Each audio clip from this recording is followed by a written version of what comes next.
Ladies and gentlemen, my name is Keith. Thank you so much for joining me. Today I want to talk to you about the new Melissa McCarthy movie, The Boss. Now, if Hollywood actors and actresses were stocks, I would strongly suggest that you call up your broker and invest heavily in Melissa McCarthy. Here's why. If you were to take a look at some of her most recent box office totals, they're pretty impressive. Spy, $236 million. St. Vincent, $109 million. Tammy, $90 million. The Heat with Sandra Bullock, $231 million, and Identity Theft, $173 million. Not bad. If you take a look at the most bankable actresses, she is definitely in your top 10, and she's probably your only funny woman in the top 10. Now, this new movie, The Boss, sees her playing a big tycoon. She plays Michelle Darnell, a woman who is extremely wealthy, one of the most wealthy women in the US, and is extremely successful, has a lot of followers, like in terms of business followers, people who look up to her. I'm sure she's got Twitter followers too.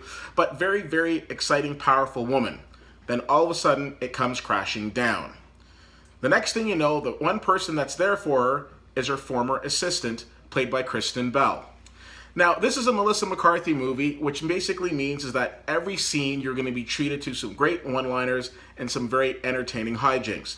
The problem is that not all of those jokes hit their mark. When they do, you're going to be laughing out loud, but when they don't, you'll just be, okay, let's move on to the next one.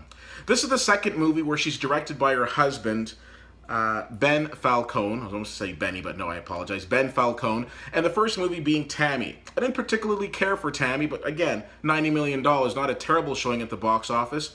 And at the time that I'm doing this review, this movie has already beaten Batman Superman in this weekend's box office duel. Not bad. I think a lot of that is due to the fact that it's Melissa McCarthy, and when a Melissa McCarthy movie comes out, people want to go and see it. So this movie was pretty entertaining. It has some great supporting cast in it.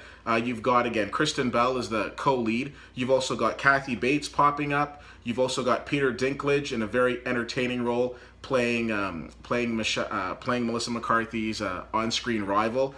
And Tyler Labine, who some of you might remember from that short-lived comedy, Mad Love, also pops up in this. And it was great to see him because I was a big fan of that show, and sorry that it got taken off the air, in my opinion, before its time. This is not going to be the best Melissa McCarthy movie that you ever see, but it's certainly not going to be the worst either. It's going to be somewhere in the middle. It's an enjoyable movie. You'll go into it, you'll laugh, you'll enjoy yourself, but I don't necessarily think it's the best movie playing right now.